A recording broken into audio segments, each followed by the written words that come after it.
Hello, everyone. Hello, welcome. Calvin Cutler is an Emmy-nominated reporter covering the Vermont legislature, state government, and elections for WCAX. He's spearheaded coverage on education and healthcare reform, historic flooding, and turnover in Vermont's congressional delegation and at the State House. Before coming to Vermont in 2019, Calvin spent 2 years reporting in the Black Hills of South Dakota at KNBN News Center 1. He's also worked as a reporter in Bangor, Maine, and Falmouth Publishing in Falmouth, Mass. Calvin attended the New England School of Communications at Husson University in Bangor, Maine, graduating in 2017. Let's please welcome Calvin Cutler. All right, very good. Can everybody hear me okay with this the microphone? Awesome. Yeah, thank you guys very much, and thanks to all the staff and Travis and everybody for having me here today, just to kind of give you guys an update as to where things stand with the legislature. I'm super excited to be here and give you this update. As you know, there's a lot of really big issues that are hitting the state all at once, from federal to state to education. I mean, there's a lot that is on state lawmakers' plate this year. And we have a new balance of power, which was voted in last election cycle. So that's been a really interesting dynamic to watch as well. So I just wanted to be able to kind of retrace our steps a little bit, kind of talk about the balance of power, how the political dynamic in Montpelier is working between the governor and the legislature, and sort of just hit on some of the big issues that lawmakers are dealing with, namely property taxes, education, housing. Those are some of the really big ones, and honestly, that's taking up a lot of time and energy from a lot of the committees. There's other bills that they're working on, of course, and there's healthcare and there's climate change initiatives, but in terms of the bulk of where leadership's time and attention, it's being spent on education. As we know, I'll get into the balance of power here in a second, but the cost of education has, of course, continued to rise for a number of reasons: inflation, school construction, healthcare costs, just the cost of keeping the building heated and keeping the lights on is a huge driver of those costs. And that, because of how we fund our schools here in Vermont, is really starting to spill into people's property taxes, and we are seeing increases in those. And there's really diverging opinions at the State House of how best to bring down or sort of bend the cost curve of education, but also, most importantly too, being able to provide a quality education for Vermont students, to make sure that there's consistent and clear graduation requirements, that they're getting into college or going off to post-secondary education or career technical education, getting into the workforce. These are all really big challenges that state lawmakers are trying to wrap their arms around. So just to back up a little bit, last I spoke last year here. There we go. So last election cycle, because of some of these affordability concerns, Vermont voters voted in the most Republicans per capita in anywhere in the country at the Vermont State House. This was one of the biggest sort of change election cycles that we'd seen in, I believe it was the last 15 or 20 years. For the last 3 or so legislative cycles, there's been a Democratic supermajority at the State House, where they control over 100 seats in the House and over 20 in the Senate, meaning that they can override any potential veto from Governor Phil Scott. And we have seen more vetoes in recent years, and we've seen more veto overrides. So really the political dynamic at the State House, that's kind of how it's been. The last election cycle, it's much more divided now. Democrats still have a majority, so they control the agenda. They pick which bills are heading to the floor. Most of your committee chairs are Democratic, and they control sort of the narrative. But you have 56 Republicans in the House, and you have 13 Republicans in the Senate. And they can provide basically a check in some ways on policies that are coming out of some committees. And also, they can back up Governor Phil Scott with his veto pen if he were to veto a bill. And because of that dynamic, both last year and I think this year too, we're seeing a lot fewer vetoes. We're seeing more compromise in committee. We're seeing more compromise with legislation before bills even make it to the governor. So that's a dynamic that we're seeing this year. If they want to get any bill across the finish line, it needs to be done in a bipartisan way. And that's something that we haven't seen in Montpelier in quite a few years. So that's been a really fascinating dynamic to watch. So as I said, the big 30,000-pound elephant in the room, of course, is education reform. As I mentioned, the cost of education has been continuing to rise, and that's, of course, due to a number of factors that I mentioned. And the legislature really has been trying to tackle this in many ways. One of them was Act 73 that they passed last year. This is sort of this landmark. It was a bipartisan agreement between the governor and Democrats, essentially saying that we need to set into motion a framework where we potentially would be consolidating the school governance or reducing the number of school districts and supervisory unions that we have.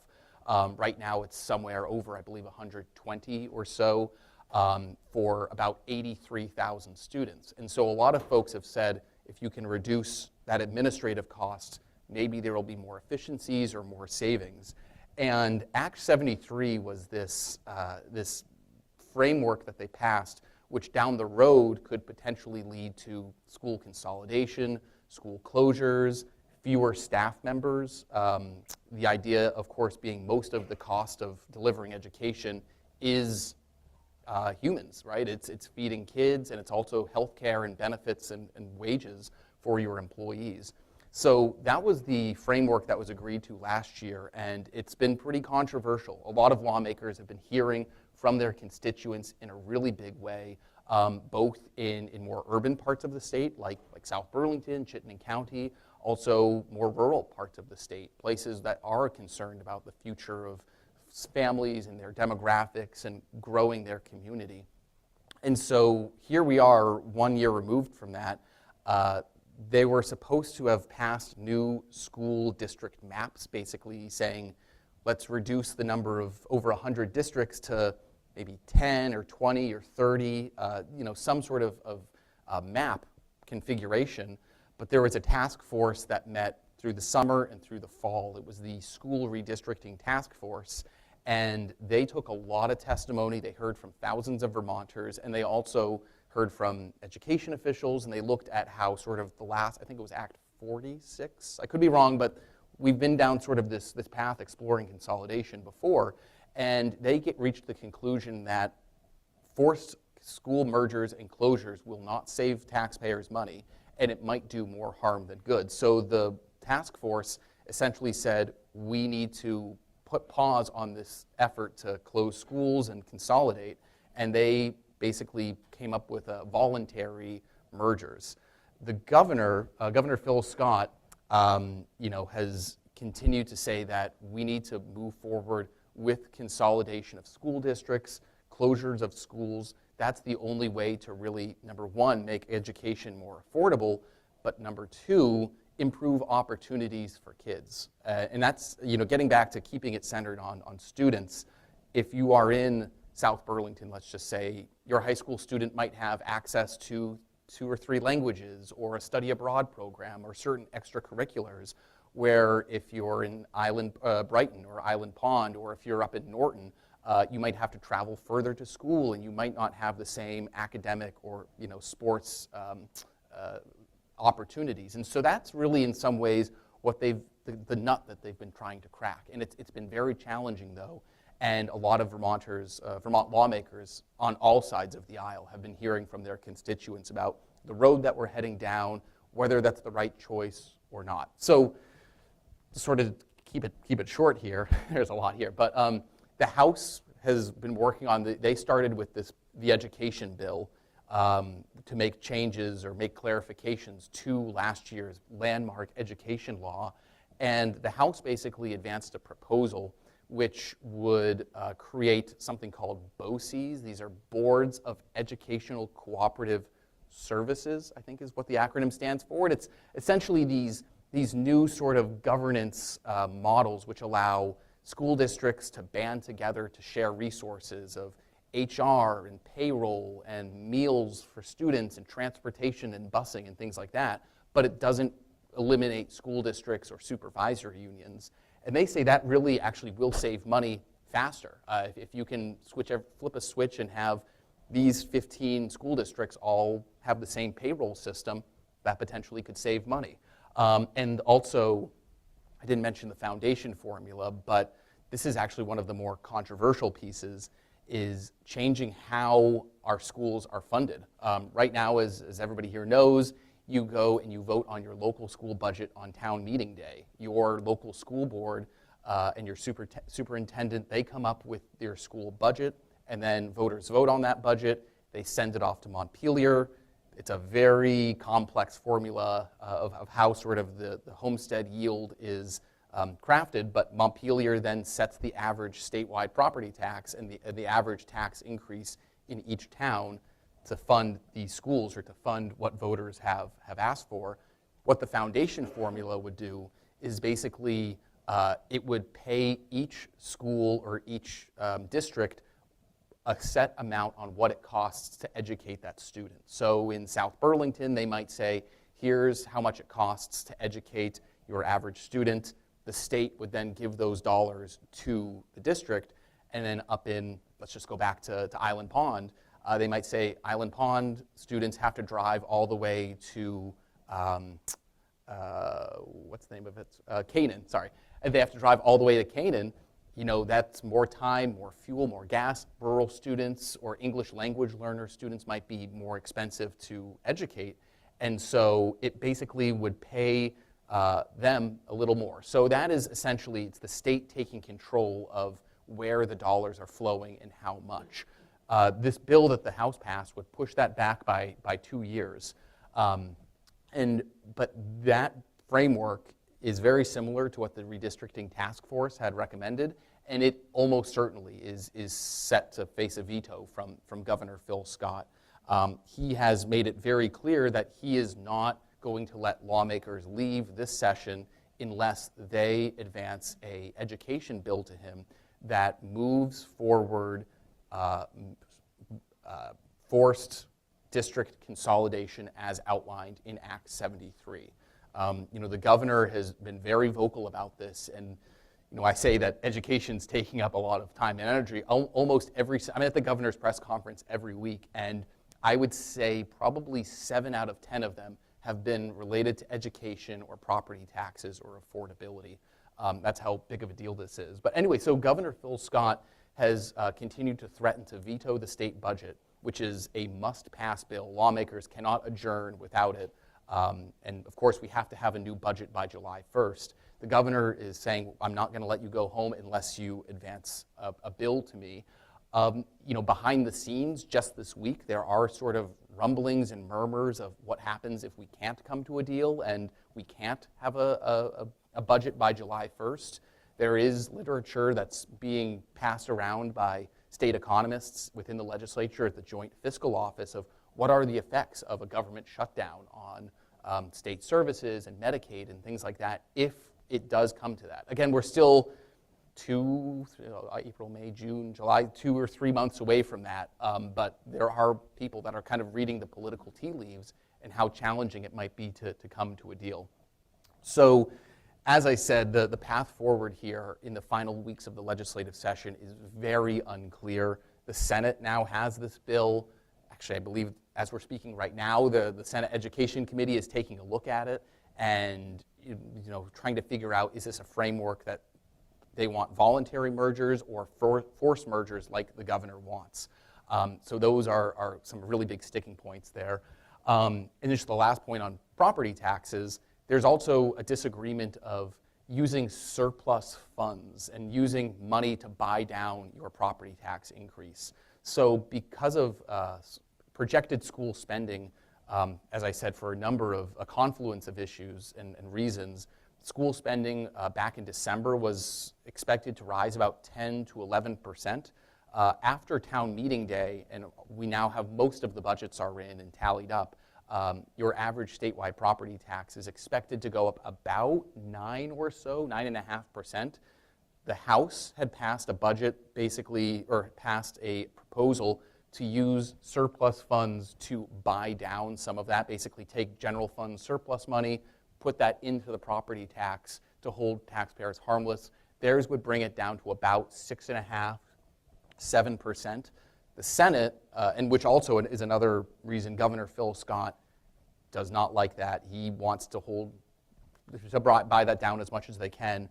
He wants to see it at like 3.5. So there's, again, a debate of like how much money should we be artificially buying down the property tax rate this year.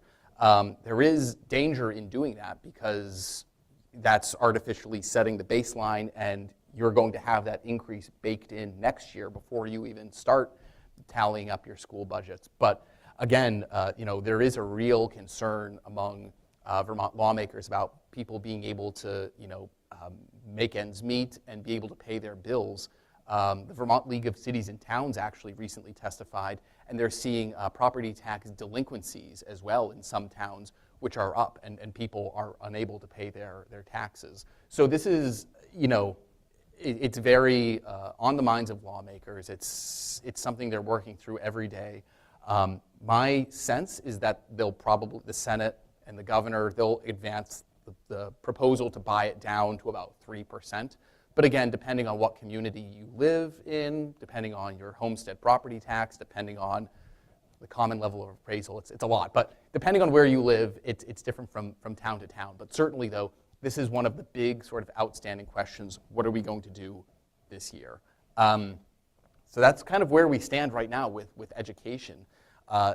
I'll just wrap up with that by saying, there is a very good chance that nothing happens this year, right? And they are able to reach some sort of impasse.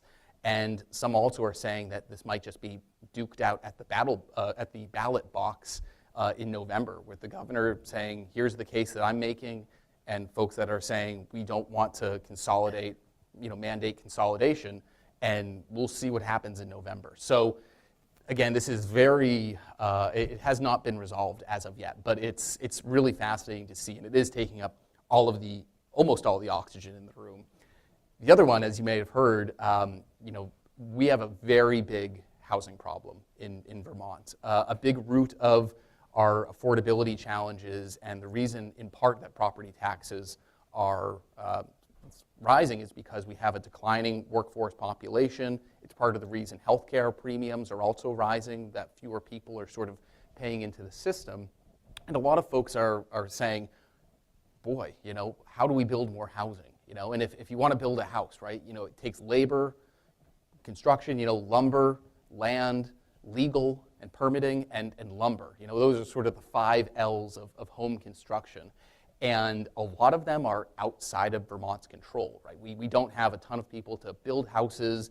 The cost of roofing and tiles and wood can be kind of expensive. So what levers does the state legislature have in terms of helping to build more housing? And one of them, which has been fought over for decades at this point, as many of you know, is Act 250, Vermont's landmark land use law, which I think just turned 54 like 2 weeks ago. So that was the anniversary of the passage. But so there has been a years long, I'd say a decade plus effort behind the scenes at the State House of trying to revamp Act 250.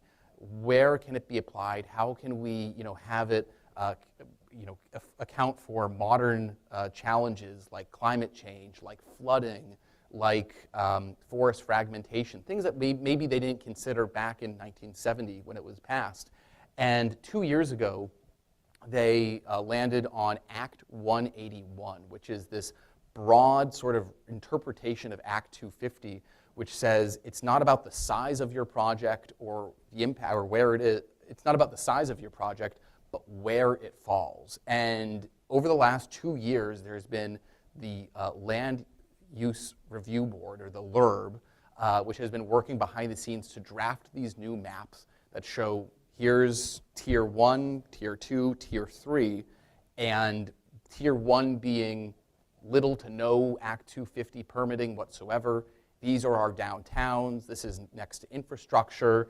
It might be easier or cheaper to build workforce housing in the places that we want it, but then realizing at the same time, here's tier 3, here's our headwaters, here's our critical forests, here's our wetlands, here's places that are really important for flood mitigation and our natural resources and forest fragmentation or avoiding it. So this set into motion a really large revamping of how and where Act 250 is applied. Those rules were set to go into effect on July 1st, but it's interesting, as it was starting to percolate this spring and people were just realizing, wait a minute, I live in Calais and I have 50 acres and half of my property now falls in tier 3. What does that mean for me? And there was a real concern among a lot of landowners in places like in these tier 2 and tier 3 zones, or people that have like long driveways, for instance, that if they wanted to make changes to their property, like build a shed or build a garage or make a garden, that might have to go through the Act 250 process. Again, those rules were not finalized and the LURB was still working through all of that, but a lot of people really took that as a landowner rights issue, and Vermonters have been showing up in a big way, reaching out to their constituents, urging them to roll back pieces of Act 181. So just last week, actually, the chair of the House Environment Committee, Amy Sheldon, who is a Democrat from Middlebury, she said, Vermonters, we hear you. We're going to roll back some of the more controversial pieces of this law. And so that kind of leaves us now, we have Act 181. This is another one of those sort of unresolved issues of we now have this new Act 250 jurisdiction. They're saying they're going to roll back pieces of the law that might affect rural landowners. And there's a real big question of what does that mean for the underlying law originally? So the law basically has sort of not fallen apart, but it's they're really backtracking on key pieces of it. So we'll have to see where that ends up. Of course, meanwhile, you've had the governor and many in the business community and others are continuing to push for more exemptions from Act 250, more relaxation of the rules, that type of thing. But even then, there still is a disagreement as to what degree, if any, Act 250 is an issue, right? I mean, you go to any other state and Vermont looks and feels the way it does because of Act 250. It's been named, or it's been called Vermont's DNA.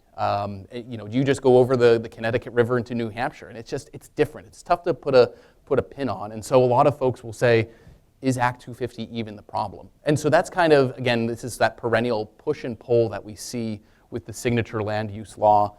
Where we end up with it this session still remains a moving target. We don't know. As of this morning, I was talking with the Speaker's staff, and they're working to put language together for a bill to repeal some of these pieces and maybe put protections elsewhere. But again, that's sort of what's happening with the land use and Act 250 side of it, which has also become a really big issue in the recent weeks. Another big one, and this has actually been a sleeper issue for many years, is our transportation funding. This is a really big issue, and it's one of those problems where it's not a problem until you hit a really bad pothole in your car and you break an axle or you pop a tire, and that's several $100s. And that's starting to happen in some communities across Vermont. Barrie is really struggling with their local transportation budget. And so what the context here is, for years, when we passed the gas tax, I believe it was back in the 1940s or 1950s, the gas tax would go and pay for your roads and your bridges and your culverts, et cetera.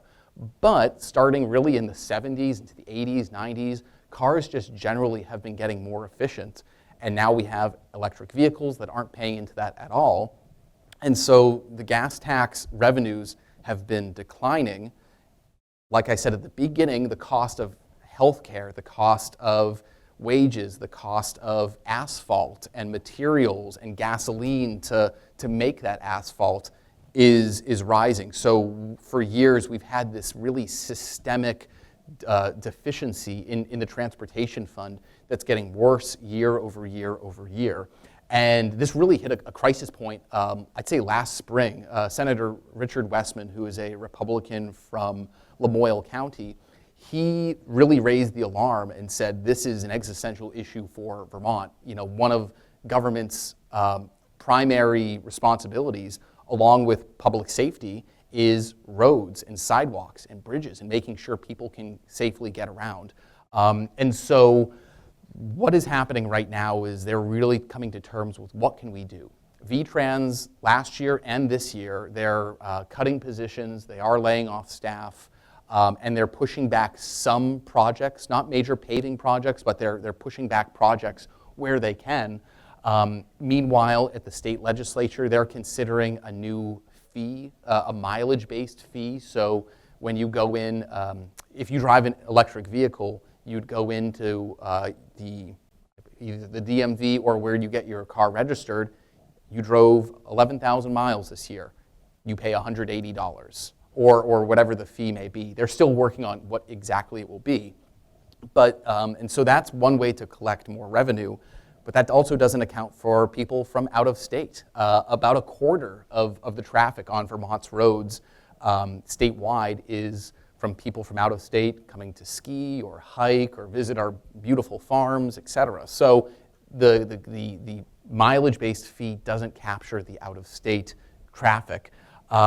There's also, you know, there's been pieces of our transportation fund, the purchase and use tax, when you go to buy a new car. That used to go to the transportation fund. That has gone, it's about $50 million. That's gone to the education fund. They've moved that to funding schools because school costs have continued to rise. The governor and some Republicans have tried to move that money back to transportation, but again, it shows how interlinked these pots of money are. And the governor is saying, if we want education reform to happen and we want the savings to materialize, we can move this money from transportation or from education to transportation. That hasn't necessarily happened yet. We'll see. Again, it still is a moving target, but that's one of the ideas that's out there. And then the other one, many communities as well, I think South Burlington's one of them, Burlington, Williston, Stowe, a lot of towns have local option taxes that town meeting day voters have passed. So that's a 1% sales tax that local municipalities can use for, you know, roads, bridges. Sometimes they use them for like public infrastructure or certain projects. A lot of towns are now turning to local option taxes as a relief valve, so their roads and bridges funding doesn't fall directly on property taxpayers, but instead maybe you have visitors or you have people in town that can help fund some of that. And then the last one, which I didn't put here, I know Burlington has done this, and I think Morrisville, I recently did a report up there. Towns are now, they say throwing up, but they're relinquishing sort of ownership or maintenance of roads. What used to be a public road maintained and plowed by the city or the town is now a private road, and it falls on the homeowners too. So that's one way that they're trying to save costs. Again, you know, but all of these, as I said, really have not even begun to wrap our arms around that divergence. As I said, the costs are going up, the revenues are going down.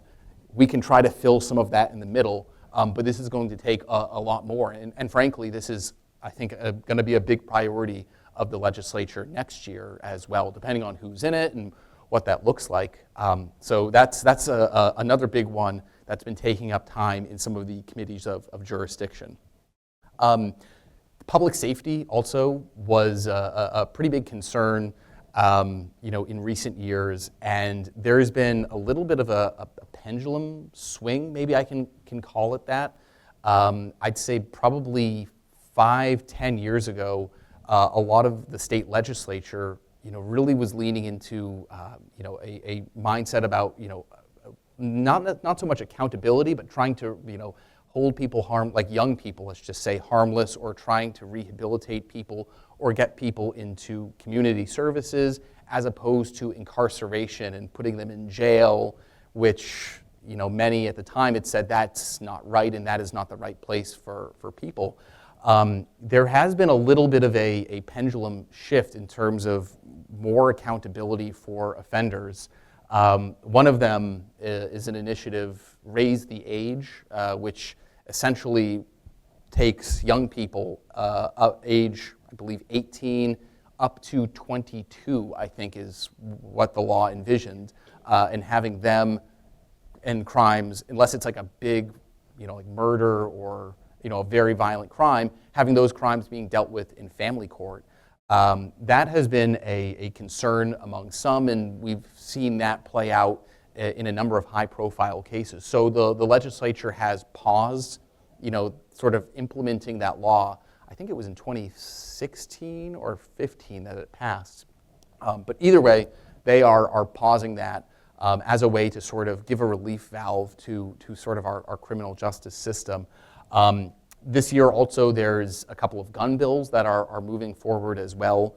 I didn't mention off the top, but Senator Phil Baruth, who is the Senate President pro tem, the leader of the Senate, he announced that he's not seeking re-election, which is, a lot of people haven't really talked about it, but it's a really big factor in the trajectory of so many of these issues with education and housing in Act 250, sort of the political trajectory of what it means for his retirement. But basically, there's a firearms bill that's moving forward which seeks to put limits on, number one, bring us up to the federal standard of banning machine guns. There's another provision that if a judge finds somebody, if somebody is released by a judge on an order of non-hospitalization, meaning they can't be kept in a hospital or in a mental facility, but yet they still need to receive treatment in the community, they are not allowed to have firearms. There's that. And then also the banning guns in bars. That was a charter change in Burlington that passed a couple of times. The legislature has never adopted that charter change. And so that now is part of this sort of gun bill that is moving forward. So we'll see, again, it's tough to say where this bill will lie, but it is moving forward. And I mentioned sort of the mental health component of this. Another big one that sort of has been a priority of both sort of the criminal justice committees, but also the Senate Health and Welfare and the House Health Care Committee, has been the construction of what's been called a forensic facility. Vermont is one of a handful of states that does not have a facility where people who are accused of violent crimes, but they are found incompetent to stand trial because of mental health issues or others.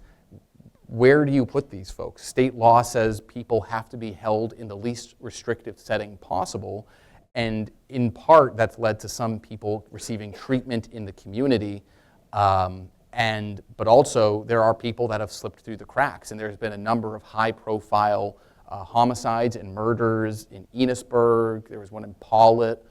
There's been a few others of individuals who have slipped through the crack, and so for years, lawmakers, really since I've been here, back starting in 2019, there's been this discussion about this growing gap in the criminal justice and mental health system and how best to serve these populations of individuals to get people the help they need, but also to make sure that victims and their needs are met and that justice is delivered and what that looks like.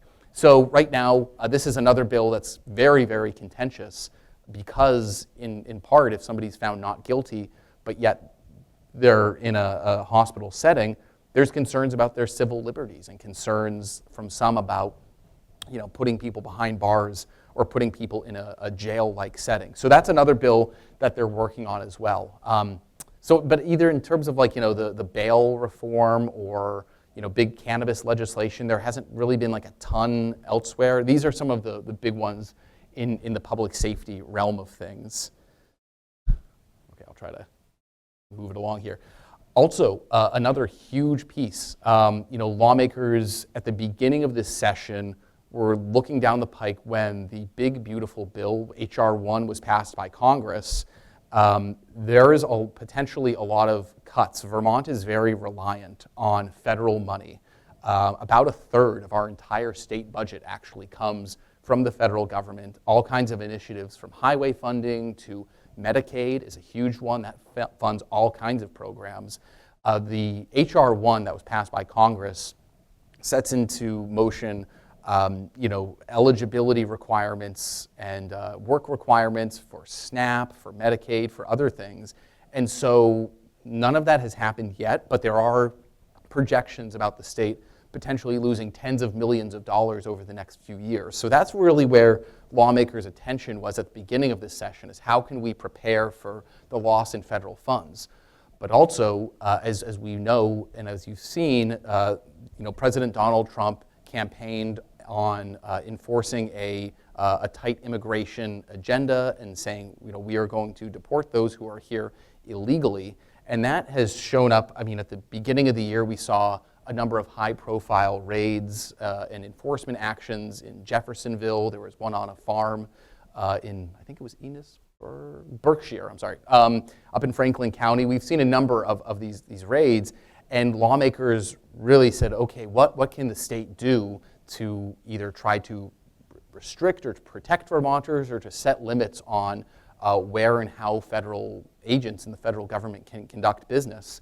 And that has been a lot of committee time in a lot of these different committees. There's been, a bill that they've been looking at prohibiting immigrations and customs enforcement officers from entering sensitive places like polling places, churches, schools, courthouses, et cetera. There's another one that would ban law enforcement, both state, local, and federal law enforcement from wearing masks, and it would essentially require that they identify themselves and wear badges, that type of thing. But time and time again, what lawmakers have really run into with a lot of these issues is an issue of jurisdiction and a state passing a law that this is something that Congress or federal government has jurisdiction over. Just yesterday, actually, there was with the mask law basically saying that they have to identify themselves. There was a ruling in California's Ninth Circuit of Appeals which shot down a key component of California's law, saying that it is unconstitutional to have states require federal agents identify themselves or not wear masks. And so that's something that the legislature has sort of run into, is sort of this issue of what can states tell the federal government to do. And again, this has all been really heightened, of course. There was the immigration incident here in South Burlington. There's been a number of public hearings on that. And there's been questions about should the state look at its fair and impartial policing policy. That's that law that was, or the state policy that was passed back in 2018, I believe, or 17, basically saying that state law enforcement cannot collaborate or work with federal immigration officials. After that really chaotic incident, there's a big question of what happened, who knew what, what was there coordination? They're still digging into that, but there still remains a question of what, if anything, can state lawmakers do. So that's, I think, one of the big themes that we've seen sort of in the immigration perspective is the state and Democratic lawmakers in the majority really hearing from their constituents saying, we need protections, we need more guardrails on immigration officials, but lawmakers just really have not been able to get those tools or be able to pass these laws. Otherwise, there potentially could be lawsuits. I mentioned, a few just last kind of lingering things that lawmakers, unanswered questions, I guess. One of them being changes to that fair and impartial policing policy. What are we going to do in terms of, clarifying it or strengthening it or relaxing it? That's a big unanswered topic. And one that also really has not gotten much airtime at all this year is the Global Warming Solutions Act. As you may remember, in 2020, there was a law that said by such and such dates, the state of Vermont must reduce its carbon emissions by these levels, by these certain dates. And so we passed this framework over Governor Phil Scott's veto. We now have these dates that are coming down the pike. I believe the next deadline is in 2030. And to date, we still do not have a policy vehicle like a new tax on fuels or the clean heat standard. I think it probably will ring a bell for a lot of folks to try to wean our way off of fossil fuels and to reduce our emissions. We no longer have that, or we don't have that yet. And so there is an outstanding question of we can get sued when this deadline comes, and what will that mean for taxpayers? What will that mean for, will a judge ultimately be the one that has to implement a court is saying a new tax has to come on heating fuels or gasoline.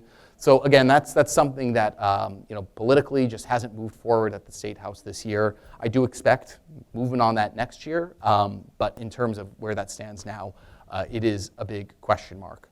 So I think that, there's a ton of other bills. I'm happy to answer any and all questions. I try to read almost every single bill. There's been close to 1,000, I believe, that have been introduced so far this biennium. So there's a lot of reading, but it's just been a fascinating year because lawmakers are sent to their to the State House from their communities, and everybody comes trying their best and wanting to serve their constituents, and they come hearing from their constituents. And so when you get 150 members in the House and 30 members in the Senate, all sort of mixing under the Golden Dome, and then you have the influence of the governor and his team, it's really fascinating that people are really there to try their best, but these are very tough, complex issues. And so, yeah, especially with education and the like. So we'll see where it ends up. But I thank you all. I'm happy to take any questions, and also I can pass around a pen, but I ran out of business cards like 2 years ago, but that is my email as well. I am an open book in terms of questions. If you've got story ideas or issues that I should look into, all of us on our team at Channel 3, we read every email, we answer every phone call, and we really do try to hear from Vermonters and say, okay, do you have an issue? Is it born out of curiosity? How can we highlight this? So thank you guys. I really appreciate it.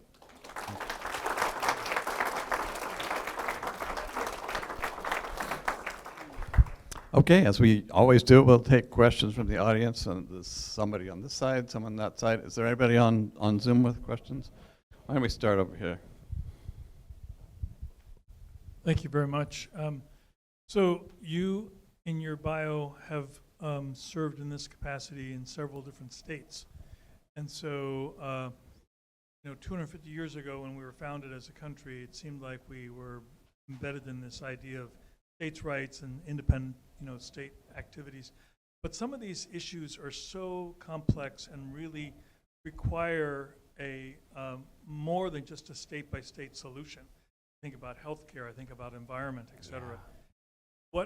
What's your impression, having worked in different states, as to how we can work collaboratively and work across state lines to address some of these big problems, not on just a state-by-state basis? Yeah, it's a really fantastic question. And I should be clear, when I was in South Dakota, I was working in Rapid City, so I was on city council and more local. But to your point though, these issues, these are national issues that are showing up in our state legislatures, they're showing up in our city councils, our local select boards.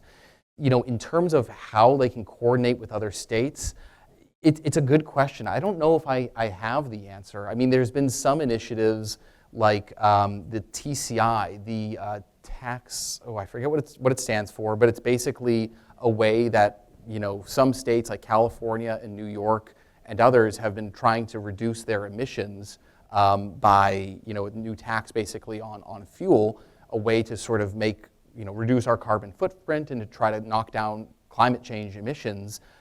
You have seen some states work together in that space, but then again, that Vermont ended up pulling out of that initiative because it was too expensive. In terms of healthcare, I'm glad you brought it up, and I unfortunately didn't even get into healthcare because there's a ton that's happening on on that front. I'll leave it to the experts at like the Green Mountain Care Board or the in the legislature to explain it. But we have tried. Vermont has always been sort of the laboratory of trying new changes in healthcare and new models of delivering healthcare. I'm not aware of any initiatives of other states that we've worked with. We were part of the all-payer model, which was sort of a new experimental way of pooling money and delivering it to providers that was allowed by the Affordable Care Act back in 2014. But just in terms of the collaboration and to your original question, what can we do to sort of work with other states to help solve some of these issues? They do have organizations like the National Conference on State Legislatures, the NCSL, the National Governors Association, the National Lieutenant Governors Association.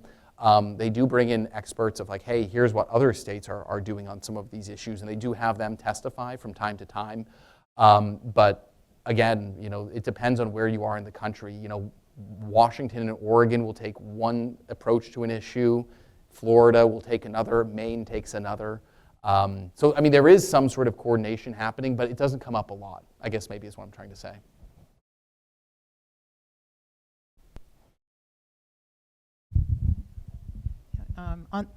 On that same point, foundation formula, that's exactly where they came up with that. Most states use a foundation formula. And maybe you can comment on why Vermont is so fixated on doing things in such an expensive way when it comes to education. Yeah, so it's a really good question. And the foundation formula was, or not the foundation formula, but the current system that we have right now was born out of the Brigham decision back in, I want to say it was 25 years ago. It was sometime in the 90s, I believe. There was 93, yeah. And it basically, the Vermont Supreme Court ruled that because the system that with the foundation formula that, you had gold towns and towns that weren't. And there was a real big inequity between the services that students could get and they couldn't get. So that's how we have our funding formula today. But in terms of, to your point about the cost, I did a piece once, and it's kind of like the metaphor. You're going out to lunch with your friends. Everybody's going to split the check evenly. I order a ham sandwich. My friend next to me orders a ham sandwich, but that guy orders a lobster and a ham sandwich and a Coke and 2 martinis. But we're all splitting it evenly. And that's kind of the system that we have right now. Super basic metaphor. So right now, there's no incentive for school districts to keep their spending low. Those that can afford to spend more and can afford to spend it in their property taxes do so. That's not true. Say that they're, it's just absolute right-wing bullshit. I mean, Let's try and keep it. vote in your town. I mean, there's all sorts of checks on it. There's media people lie about it. So we're taking questions on the mic, Carl. So can we try and keep it respectful here? Well, if you got to tell the truth to be respectful. And some of the stuff he's passing about education is just inaccurate. I mean, I'm happy to answer that point too about sort of the inequity. As I said, there's a lot of reasons that costs are up across the board, from wages, healthcare, school construction, and a lot of I'm not saying that nobody's telling some districts might say, hey, let's order the lobster, but a lot of places are ordering the lobster because they have to, right? Because of mandates from cleaning up PCBs or from things from the federal government or the state or policies that have been passed by states, or the state, I should say. And so that's part of it is, just costs are up everywhere. And just the nature of the formula, the way we have it right now and how it all comes out of one pot of money. That's what they're trying to fix in Montpelier. That's what they fundamentally see as the issue. And that's where the foundation formula, they hope, will fix it. But again, it's not talking about bringing down the cost of education. The foundation formula will just bend the cost curve. Does anybody have a question over there? Well, let's talk about bending the cost. We'll get back to you on that. Yeah, In my estimation, a 2-year term of office is basically a blip in time. It's not a planning horizon. Is this on anybody's radar screen at all? In terms of, yes, I mean, it is. It's something that comes up, but in terms of are they going to make changes to it? No. I mean, that's just how our election cycles work. Vermont really likes its incumbents, so when people do stay in office, executive branch governors stay in office quite a long time. When lawmakers choose to stay, normally they do, but there is a lot of turnover in the legislature, especially after COVID. There's been a ton. And also lawmakers are seeing more threats as well on them and on their families. That's been a huge, not just here in Vermont, but like nationally, that's a real big thing that we've seen with social media. So there's been a ton of turnover, and to your point about coming up with a vision of governance and what does it mean and how do we set a policy objective and achieve that in 5 or 10 years, that definitely is a challenge for sure. But in terms of extending, having our election cycles every 4 years or 6, there is no talk of making changes to that.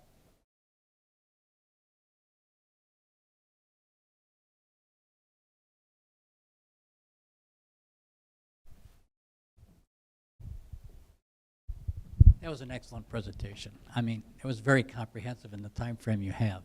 And I understand that healthcare could be a whole nother session in terms of what's going on. I'm curious in terms of, kind of related to the last question, Governor Scott and his continued, he's still affiliated with the Republican Party, given all the circumstances we're seeing at the national level, and I kind of question whether he kind of maintained that affiliation. And have you seen speculation about his future politically in the next short term and the long term? I think a lot of folks have said that Governor Scott, all indications show that he is probably going to run again. Actually, just recently, his campaign was circulating petitions to get him on the ballot. They haven't made an announcement one way or the other, but I think it's fair to say that he will run. A lot of folks, we might be seeing some turnover in our federal delegation as well, with Senator Sanders and Senator Welch also potentially, we don't know what their plans are, but in terms of Governor Scott making other moves to Congress or anything like that, he has made it absolutely clear that's not something that he wants. How about moving out of the Republican Party? I Oh, mean, there's like a Jim advantages and Jeffords type of- disadvantages in terms of his current affiliation, but given the circumstances national, I think it's probably a challenging affiliation. Yeah, I mean, he's been asked about that, and during his first term, actually a lot of folks have really kind of had frustrations with the governor this time around about him not being as outspoken against the second Trump administration as he was the first. But yes, the governor has said that he is a Republican, he's your New England sort of moderate Republican, and he has made it clear that he has no intention to leave the GOP, despite it moving in sort of the rise in supporters of the president and Trumpism or whatever you want to call it. The governor has made it clear that he has no intentions to leave the GOP. Yeah, it sure seems like we're headed for a head-on collision regarding the redistricting effort.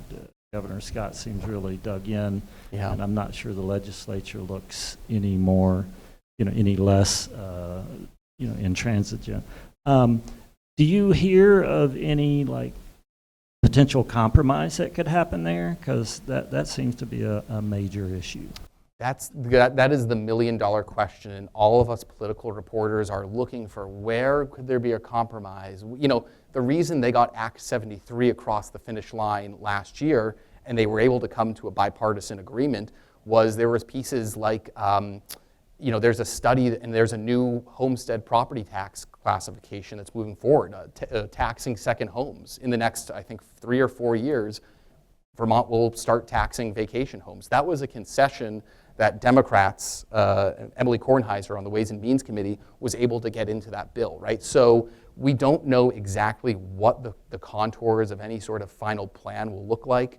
I'd imagine, this is the time of year where there's a lot of backroom conversations that are happening, and there's a lot, it's very difficult to track them. But ultimately the Senate is going to pass a bill. they're going to come to a conference committee, and we'll see where they go from there. But again, it's that the governor's veto threat of the state budget not letting lawmakers go home. I mean, that's the real big elephant in the room. But I will say there was a Republican, Carolyn Brannigan of Georgia. Although she voted she voted against the education bill in the House. She said it wasn't because of the consolidation issue. She actually agreed we should have voluntary consolidation and voluntary mergers. And that does show that there are some Republicans that are willing to split, and there are cracks sort of in this coalition. So again, when it comes to issues about education, it's, especially at this stage, it's so difficult to say Democrat, Republican. I mean, it's really everybody, it plays out differently in every single committee, or community, I should say.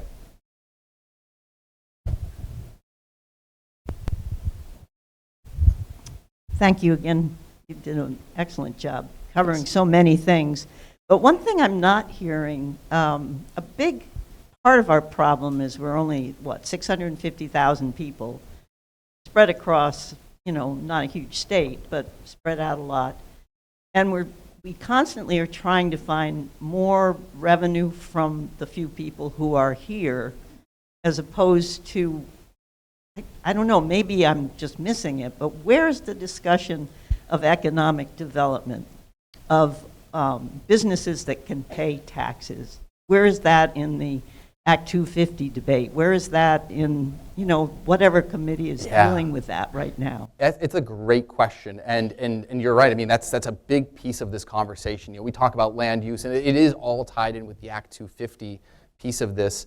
The House Economic Development Committee has been working on the career and technical education side of things. How can we make a quality CTE education in every community across the state, so you get plumbers, and you have, Kyle Clark of Beta, got his start at the Essex CTE Center. And so there is definitely a push there. In terms of like recruiting businesses, we haven't seen much of an effort or, a push to get outside businesses to come in.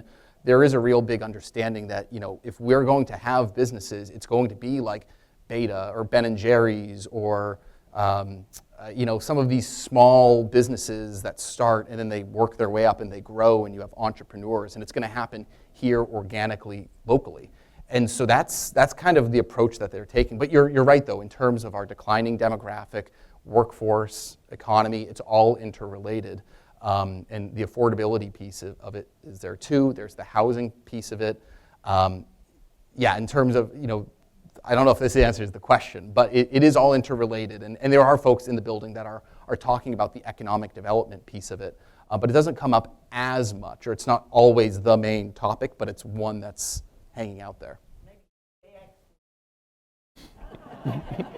We are overdue for a workforce update, just even by the numbers. Where do we stand in terms of retirements and births and deaths, and breaking down the data? I think that'd be helpful. So, cool. Thank you. Okay, I think it's time to wrap it up. Thank you, Calvin. Thank you all. Appreciate it. Take some extra questions. Oh yeah, totally.